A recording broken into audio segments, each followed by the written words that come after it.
Hello guys, this is Prince Kenya back with another video, and today I want to discuss about some of the things that a lot of people usually ask themselves. Today I want to answer, or to try to answer with my own basic knowledge, some of the questions that a lot of people usually ask myself. I told you I'm not an expert, so when I'm giving you this information, when I'm giving you these advices, I'm giving you according, because myself I have walked in this journey. So there are some things that earlier before I also didn't understand what they meant. There are some things that also some time back they were like, oh, how do I go about this? How do I do about this? How do I do about that? But because I have already walked on that journey, because I have already walked on that track, so at least I know some few things. I may not know it all, but at least I know some few things that I can guide you through, by the way.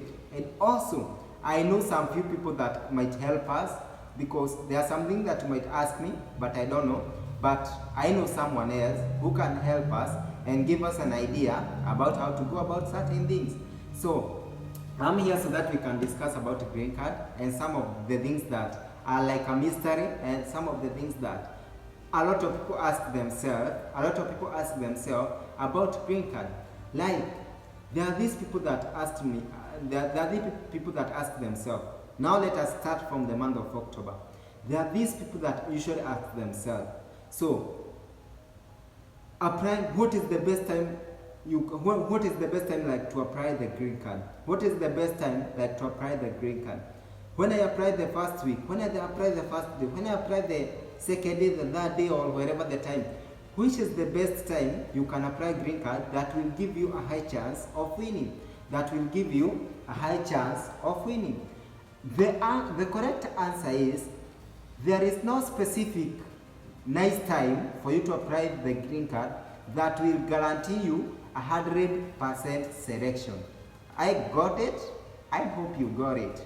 There is no specific time, there is no this specific time that we can say, when you apply green card at this specific time, you have a high chance to be selected.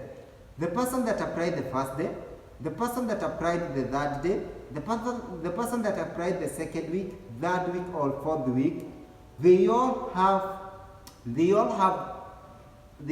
same chance, like to be selected on the green card. Because what the department of how the winners are selected, they usually let me elaborate this to you. I told you, like, this is my own basic understanding how they usually do things. You apply like 10 million people. Out of 10 million people, like 6 million people didn't follow the rules and regulation. So the first group of people that are removed, it is now those people that didn't follow rules and regulation.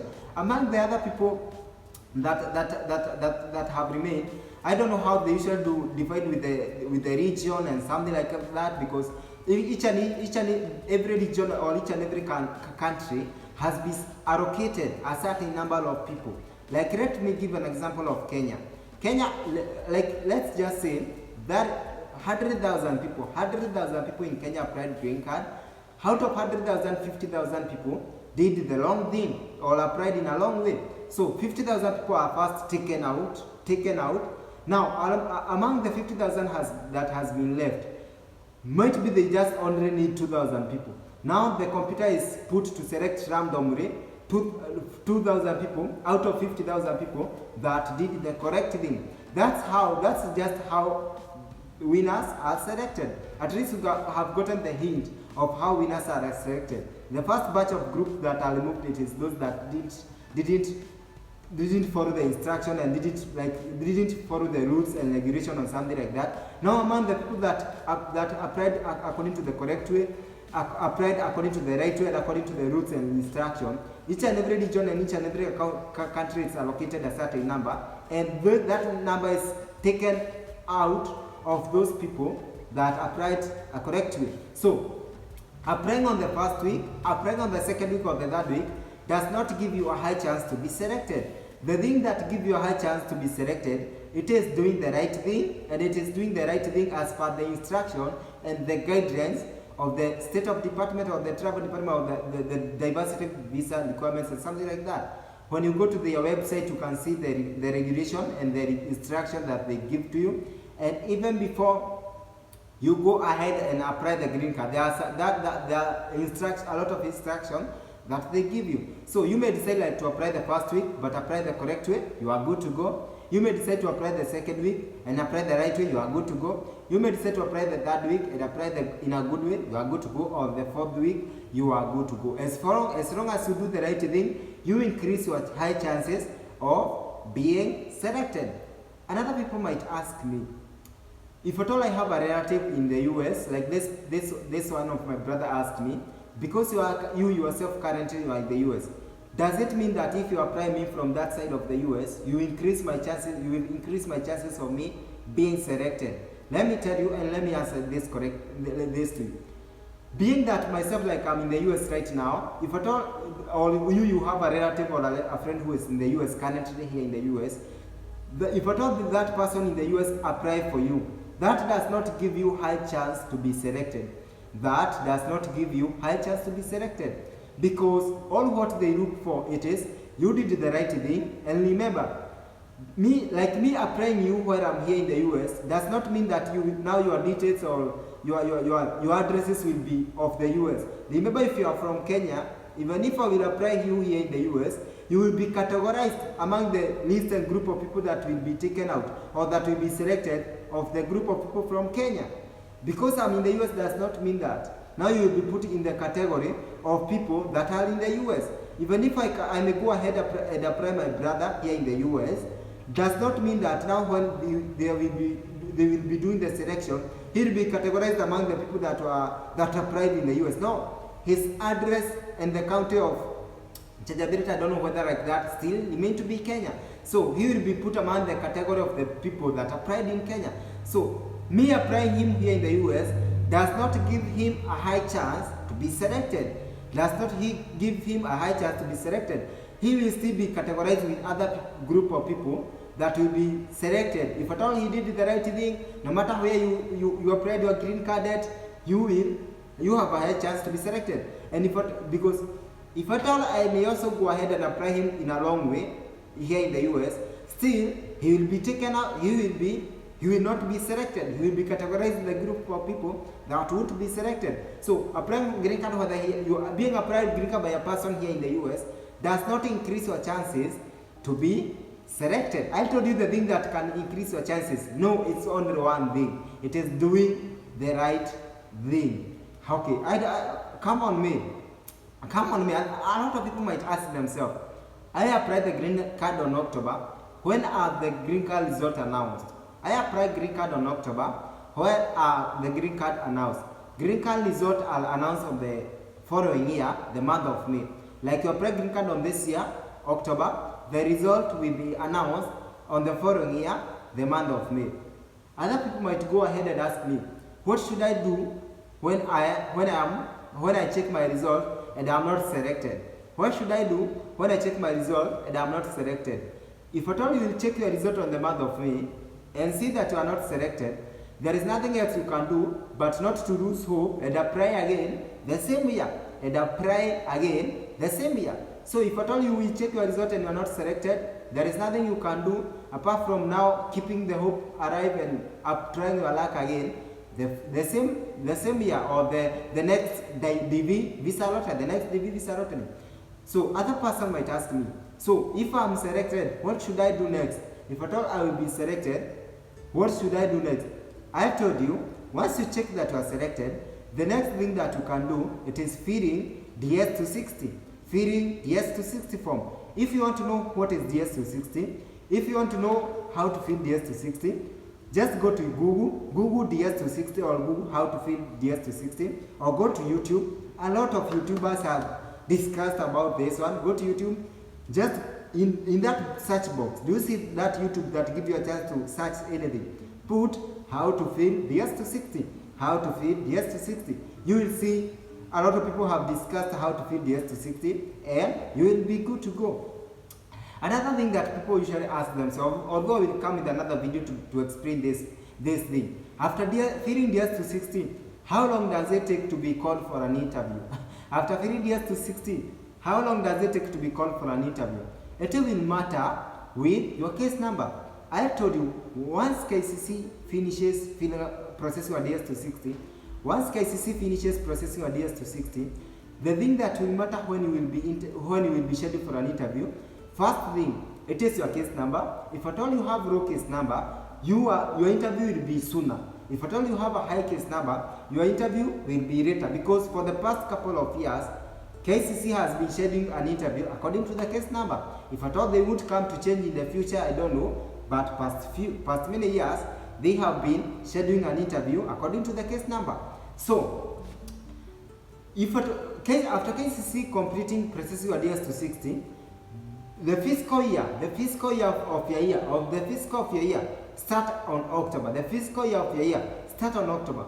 You checked the result on May, you found you are selected, you filled your DS to 60. The fiscal year of your year will start on October, meaning the fiscal year means that the year that your interview will begin. The year that your interview will begin. And the fiscal year will go all the way until next year, the month of September. Until next year, the month of September 30th. When you pass the September 30th, your fiscal year is closed. There are not any other interview that can be taken for your year unless you join a lawsuit, which I'm not here to discuss about that because it will confuse you a lot. So you have a period of 1 year from the month of October to September 30th for your interview of your fiscal year to be done. So the thing that will determine when you will be scheduled for your interview, it is your case number. They usually start from the low case number to the highest case number. If at all you want to know what is case number, go to YouTube, go to Google what is case number. You will also see case number. Or else, let me just mention in my own understanding. When you are selected, like let me tell you something how things are right now. There are 55,000 visas that are preserved. They usually select like 100, like my year. I am a DV 2022 winner. We applied green card like, let me give an assumption. This is not the specific number. We applied green card like 7 million people. This is just an assumption. So out of 7 million people, they selected 119,000 people. 119,000 people. Out of this 119,000 people, 55,000 visas are preserved. Only 55,000 visas that the US have for the DV 2022. Now these 55,000 visas, or these 55,000, they are peoples. And now these peoples are given the numbers like from number 1, number 2, number 3, number 4, number 5, number 6, until that. Although there are some holes and the gaps in here between, the 54,000 does not mean that there are 54,000 people ahead of you. It's a very hard term that I don't want here to come and confuse you or to configure things or something like that. So case number, it just means that there is case number 1, case number 2, case number 3, that is number first person number 1, person number 2, case number 1,000, that is person number 1,000, case number 5,000, that is person number 5,000. And case number, an interview usually starts from case number 1 going upward. There is something that we call cutoff. Cutoff means like this month of October, the one that the fiscal year started, they can't interview like the whole 55,000 people. They will interview like 2,000, a person until case number 2,000. On the month of November, they will interview a person case number 5,000. And they go that way increasing. So, the thing that will determine when you will be scheduled for your interview, it is the case number. If at all you have a case number and you process and you submit your DS to 60 SRA, you are lucky because you will be scheduled for your interview as early as you can. So if at all you know you have low case number, try your best to fill out DS to 60 as early as you can, so that you can give KCC a good time to process your DS to 60. And once they finish processing your DS to 60, you will be good to go. Your embassy, or when the embassy of your country that you choose to do an interview, when it has slot, you will be sent your 2NL. Another person can ask me, what is 2NL? 2NL means second notification letter. 1NL means the first notification letter that told you you have been selected. That is the 1NL. 1NL means first notification letter that notified you have been selected. Second notification letter means that now the letter that you are sent to tell you that you have been scheduled for your interview at this US embassy, the one that now you selected, the one now you selected on this day and on this time. That is 2NL. 2NL is the one that tells you about your interview. 1NL is the one that tells you about your selection.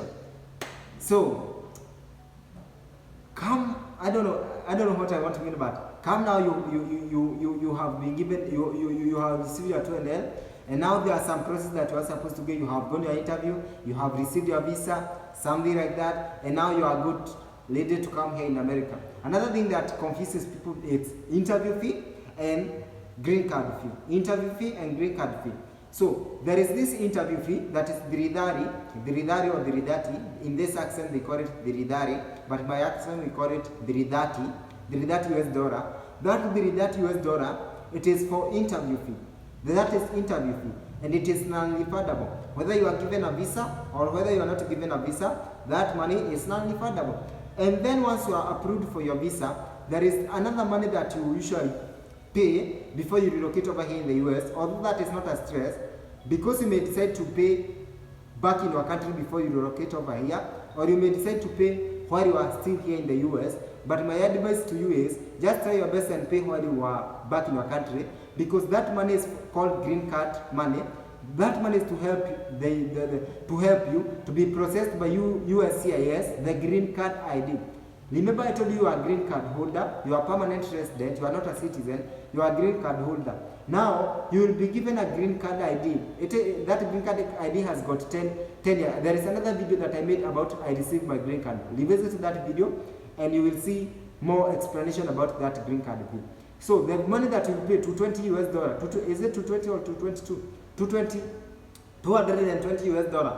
That is for the green card ID card, just a normal identification card that will be given once you come here in the US.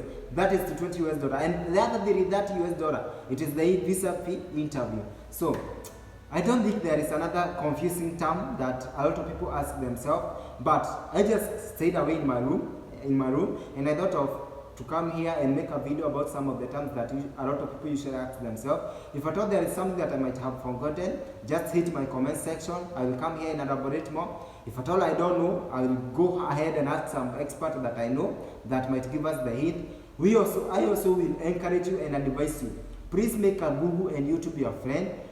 Finding information is power, and by the way, finding information is free, because nowadays things are easy. Like you will just use MBs or data bundles to look for information.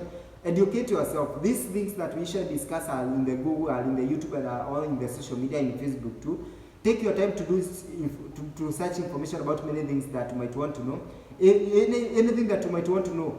I usually say 99%. Somebody else has gone under that thing and have explained it in social media, either Facebook, YouTube, or wherever. So take your time. Do your research about anything that you might want to know. Go to Google what is 2NL, Google the process of green card, Google everything like that. Go to YouTube, Google in search box, search anything that you want to know. You will see a person that have discussed something like that, and you will be good to go when you are an unrelated person. If at all I may stay and see something good that is worth sharing, I will come back with another video. But for now, I just take those few terms that usually confuse people, or few questions that people ask themselves. And if at all you have any other question that you may want me to elaborate, hit my comment section or give me a recommendation of another video that you may want me to do. And that's all about it. May God bless you. May God be with you. May God help you, your dream to come true one day. Please subscribe to this YouTube channel. And if at all you know a person that may want to see this video, if at all you know any group that is worth sharing this video, please don't hesitate. But I have given you my full permission for you to share this YouTube video, and comment, like, and subscribe. So may God bless you, may God be with you, and bye bye, and talk to you later. Bye.